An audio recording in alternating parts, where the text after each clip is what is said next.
Καλή σας μέρα. Χαίρετε. Σήμερα θα μιλήσουμε για τη λειτουργία μας και μια ερώτηση που έχουμε αυτή τη στιγμή για τον καθένα μας είναι να σας αναρωτηθώ αν μπορώ να απαντήσω και πώς στην ερώτηση ποια είναι η λειτουργία μου. Παράξενη ερώτηση. Δεν έχουμε ασχοληθεί με την λειτουργία μου και τι σημαίνει αυτό. Πιο εύκολα θα απαντούσαμε ποια είναι η λειτουργία του πνεύματος, παρόλο που είμαστε ακόμα μακριά από αυτό, παρά για τη δικιά μας. Για να σκεφτούμε λοιπόν για πολύ λίγο την ερώτηση ποια είναι η λειτουργία μου. Τι απάντηση θα δίνετε σε αυτό?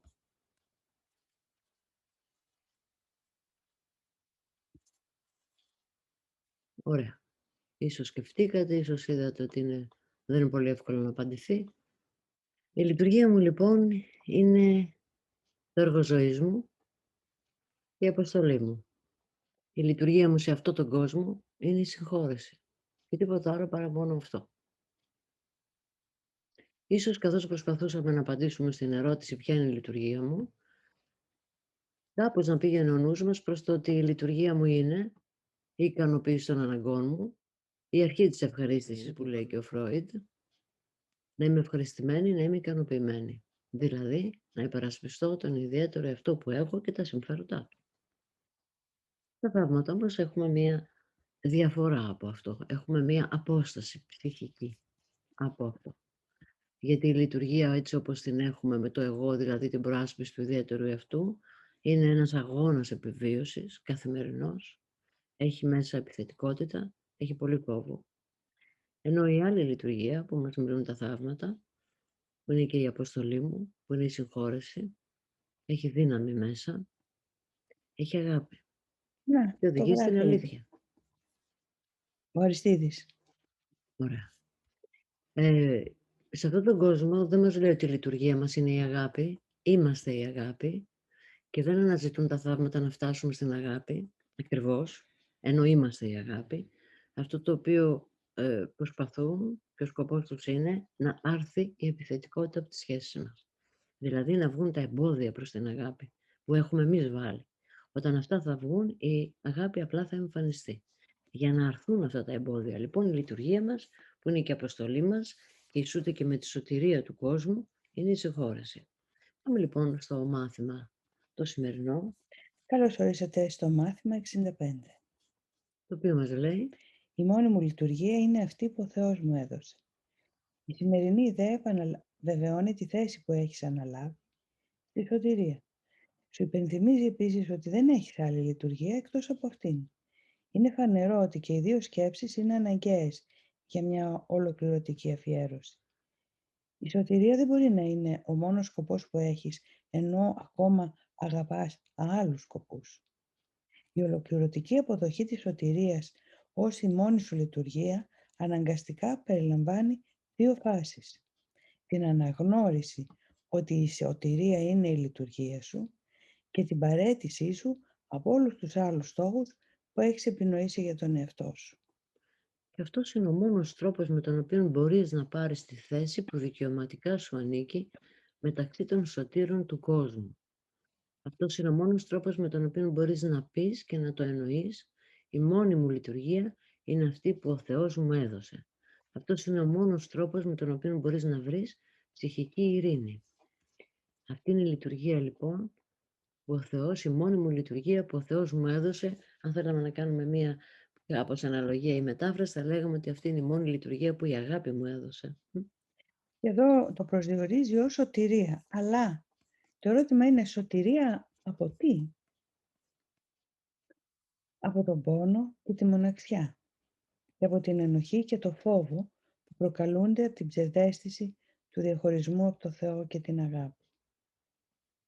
Και πράγματι, βλέπουμε πως άνθρωποι οι οποίοι στοχάστηκαν και ήρθαν σε επαφή με το πνεύμα μέσα τους, όπως όσοι ο Σεραφείμ του Σαρόφ, είπε αυτή την ωραία φράση «Απόκτησε την εσωτερική ειρήνη και χιλιάδες θα βρουν κοντά στη σωτηρία». Και τα μαθήματα θαυμάτων επικυρώνουν αυτό, γιατί μας λέει σήμερα και για μερικές από τις επόμενες μέρες αφιέρωσε 10 με 15 λεπτά για μια πιο μεγάλη περίοδο εξάσκησης, κατά τη διάρκεια της οποίας προσπαθείς να καταλάβεις και να αποδεχθείς αυτό που η ιδέα της ημέρας πραγματικά σημαίνει. Τι σημαίνει? Σημαίνει ότι η σημερινή ιδέα σου προσφέρει την ευκαιρία να διαφύγεις από όλες τις δυσκολίες που αντιλαμβάνεσαι. Τοποθετεί το κλειδί που ανοίγει την πόρτα της ειρήνης, την οποία εσύ έχεις κλείσει με τα δικά σου χέρια. Σου δίνει την απάντηση για όλες τις αναζητήσεις που έχεις κάνει από τότε που άρχισε ο χρόνος. Με τα δικά μου χέρια την έχω. Έχω κλείσει την πόρτα της ειρήνης, μου λέει. Πώς την έχω κλείσει με τα δικά μου χέρια, την πόρτα της ειρήνης? Την έχω κλείσει με τη λειτουργία να υπερασπίζομαι τον ιδιαίτερο εαυτό, την ταυτότητα που έφτιαξε για μένα. Ο οποίος είναι περιορισμένος, ανασφαλής, μοναχικός, φοβισμένος. Όλα αυτά. Τώρα λοιπόν ερχόμαστε, καθώς ξυπνάμε σιγά σιγά, να άρουμε αυτά τα εμπόδια. Να βάλουμε ξανά το κλειδί στην πόρτα και να την ανοίξουμε. Μας λέει λοιπόν ότι από τότε που άρχισε ο χρόνος έχουμε μια αίσθηση ότι κλείσαμε την πόρτα. Ο χρόνος όμως δεν άρχισε από τη στιγμή που δημιουργήθηκε, ας πούμε, ο ιός, γιατί αυτό δεν έχει αρχή, δεν γεννιέται, δεν τελειώνει. Ο χρόνος άρχισε από τη στιγμή που είχαμε την αίσθηση ότι διαχωριστήκαμε από το όλον, από την πηγή μας, από την αγάπη. Τότε ξεκινάει ο χρόνος, ο οποίος είναι μια ψευδαίσθηση, ένα όνειρο. Το ερώτημα λοιπόν που ανακύπτει είναι πόσες ζωές έχουμε ζήσει έχοντας χάσει το δρόμο μας, νομίζοντας πως η πόρτα της ευτυχίας είναι κλειστή για μας και ο πόνος αναπόφευκτος. Αυτή τη στιγμή, σε αυτή τη ζωή, εάν το θελήσουμε, να βρούμε αυτό που ψάχναμε μέσα στους αιώνες. Ας δούμε λοιπόν την πρακτική εφαρμογή. Προσπάθησε, αν είναι δυνατόν, να έχεις τις εκτεταμένες περιόδους εξάσκησης περίπου την ίδια ώρα κάθε μέρα. Μας λέει λοιπόν εδώ ότι πρώτον αυξάνεται ο χρόνος που μας ζητά να στρέφουμε το νου μας προς την πνευματική διάσταση. 10 λεπτά με 1/4 γίνεται τώρα και μας προτείνει να ορίσουμε από πριν ποια ώρα θα θέλαμε να το κάνουμε αυτό. Να καθορίσεις λοιπόν αυτή την ώρα εκ των προτέρων και μετά να την τηρήσεις με τη μεγαλύτερη δυνατή ακρίβεια. Ο σκοπός γι' αυτό είναι να κανονίσεις την ημέρα σου έτσι ώστε να έχεις φυλάξει μια συγκεκριμένη ώρα για το Θεό. Καθώς επίσης και για όλους τους ασήμαντους σκοπούς και στόχους που θα επιδιώξεις. Δεν μας λέει σταματήστε το ένα, αρχίστε το άλλο. Ας είναι και τα δύο παράλληλα. Αυτό είναι μέρος μιας μακροπρόθεσμης εκπαίδευσης στην πειθαρχία που ο νους χρειάζεται, έτσι ώστε το Άγιο Πνεύμα να μπορεί να τον χρησιμοποιήσει σταθερά για το σκοπό που μοιράζεται μαζί σου. Για τη μεγαλύτερη περίοδο εξάσκησης άρχισε επανεξετάζοντας την ιδέα της ημέρας. Η μόνιμη λειτουργία είναι αυτή που ο Θεός μου έδωσε. Μετά κλείσε τα μάτια σου, επανάλαβε την ιδέα στον εαυτό σου ακόμα μια φορά και παρατήρησε το νου σου προσεκτικά για να συλλάβεις οποιασδήποτε σκέψεις σου έρχονται. Επειδή αυξάνει το χρόνο στον οποίο θα χρειαστεί να είμαστε προσιλωμένοι μέσα στην άσκηση, μέσα στην ιδέα αυτή, προβλέπει ήδη και τι θα συμβεί μέσα στο νου μας. Θα περάσουμε λοιπόν από διάφορες διαδικασίες και μας τις εξηγεί. Στην αρχή μην προσπαθείς να συγκεντρωθείς μόνο στις σκέψεις που σχετίζονται με τη σημερινή ιδέα. Αντίθετα, προσπάθησε να ξεσκεπάσεις κάθε σκέψη που έρχεται να παρεμποδίσει τη σημερινή ιδέα. Παρατήρησε κάθε μια από αυτές με όσο το δυνατόν λιγότερη ανάμειξη ή ενδιαφέρον και απόρριψέ την. Εδώ είναι σκέψεις άσχετες που θα αρχίσουν να έρχονται. Η ασθένεια, ο χρόνος, να πιω κάτι, οι μάσκες που φοράμε, τι είδα στην τηλεόραση, ο θάνατος, διάφορα πράγματα. Όταν λοιπόν έρχονται αυτές οι άσχετες σκέψεις, μας λέει εδώ το μάθημα να πούμε αυτή η σκέψη εκφράζει έναν στόχο που με εμποδίζει να αποδεχθώ τη μόνη μου λειτουργία. Μετά από λίγο θα γίνει πιο δύσκολο να βρεις παρεμβαλλόμενες σκέψεις. Προσπάθησε όμως να συνεχίσεις για ένα περίπου λεπτό ακόμα, επιχειρώντας να συλλάβεις μερικές από τις άσκοπες σκέψεις που ξέφυγαν από την προσοχή σου προηγουμένως, αλλά χωρίς να πιεστείς ή να κάνεις υπερβολική προσπάθεια. Αφού θα περάσει και αυτό το στάδιο, θα οδηγηθούμε στο επόμενο και θα πούμε στον εαυτό μας Σε αυτή την καθαρή πλάκα ας γραφτεί για μένα η αληθινή μου λειτουργία. Δεν χρειάζεται να χρησιμοποιήσεις αυτά ακριβώς τα λόγια, αλλά προσπάθησε να έχεις την αίσθηση ότι είσαι πρόθυμος να αφήσεις τις ψευδαισθήσεις που τρέφεις για τη λειτουργία σου να αντικατασταθούν από την αλήθεια. Θα ξαναβλέπουμε λοιπόν, στην αρχή θα έχουμε τις άσχετες σκέψεις και θα πρέπει να απαντήσουμε σε αυτές. Αυτή η σκέψη εκφράζει ένα στόχο που με εμποδίζει να αποδεχθώ τη μόνη μου λειτουργία.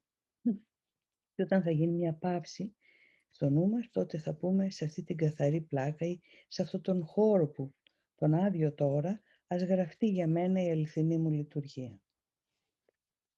Βλέπουμε λοιπόν πόσο ήσυχα μας πάει και πόσο κατανοεί ότι δεν μπορούμε να πάμε ξαφνικά από την λειτουργία που έχουμε σήμερα ως ιδιαίτερος, ξεχωριστός εαυτός στην άλλη.